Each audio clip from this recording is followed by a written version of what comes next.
نہیں کل بلاتا تو وہ اچھا شاگرد نہیں ہے. اور جو پوچھتا نہیں، میرے استاد جن سے میں پڑھتا تھا، تو اگر جس روز میں نے کوئی سوال نہ کیا تو وہ پوچھتے تھے مجھ سے کہ تم نے مجھ کو پاگل سمجھا ہے. حضور ہم پاگل سمجھیں گا کیسے ہو؟ کہا پاگل ہی کی ہاں میں ہاں ملا ڈر کے مارے اس کی نہ کیا کہیں تو پاگل ہے، جو کہہ رہا جی ہاں جی ہاں. تو میں اگر پاگل نہیں ہوں تو تم نے جی ہاں کیوں کہا؟ کیوں نہیں سوال پیدا کیا؟ سوال پیدا کیا. سیکھنے کے بہترین طریقے ہیں کہ ہزاروں سوال اپنی تمام جولانی تباہ کے ساتھ پڑھنے والے کے دل میں زبان پر مچل جائے تاکہ استاد سے وہ نچوڑ سکے، حاصل کر سکے، جان سکے. مگر اس کے کام چلتا نہیں.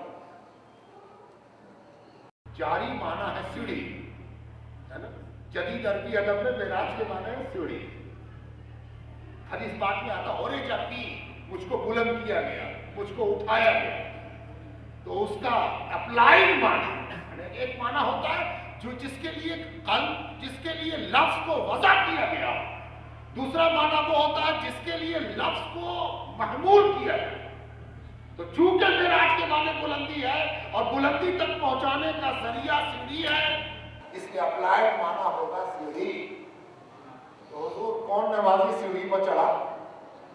نہیں، سیڑھی مطلب بلندی معنی. تو کون نمازی اپنی جگہ سے بلند ہوا؟ اگر بلند ہو جائے تو نماز یہ قصور پیدا ہو جائے. ایک آدمی نماز میں اچھلنے کی کوشش کرے، اپنی جگہ سے بلند ہو، فضا میں اٹھتا جائے، تھوڑا اچھلے پھر نماز پڑھے، تھوڑا اچھلے پھر نماز پڑھے. کوئی روک کے نماز کے بعد پوچھے حضور آپ کو نماز میں اچھلتے ہوئے دیکھا.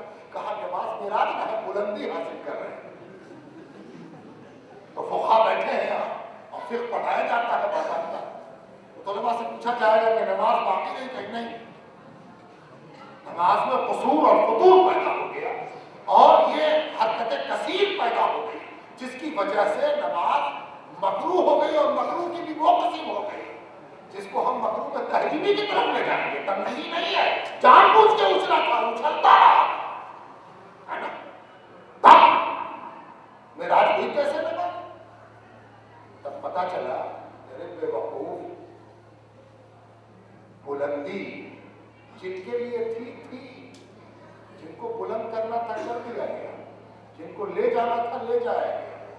تمہاری بلندی یہی ہے کہ اس یاد میں اس طرح کھو جاؤ کہ تمہارا ذکر تم کو دراصل معنن بلند کر دے، معنن بلند کر دے، اور معنی کے اعتبار سے تم کو بلندی نصیب ہو جائے. نماز کے لیے کھڑے ہوئے تو کم تر تھے، نماز پڑھنے لگے تو برتر ہو گئے، رتبے بلند ہو گئے، رتبے اونچے ہو گئے.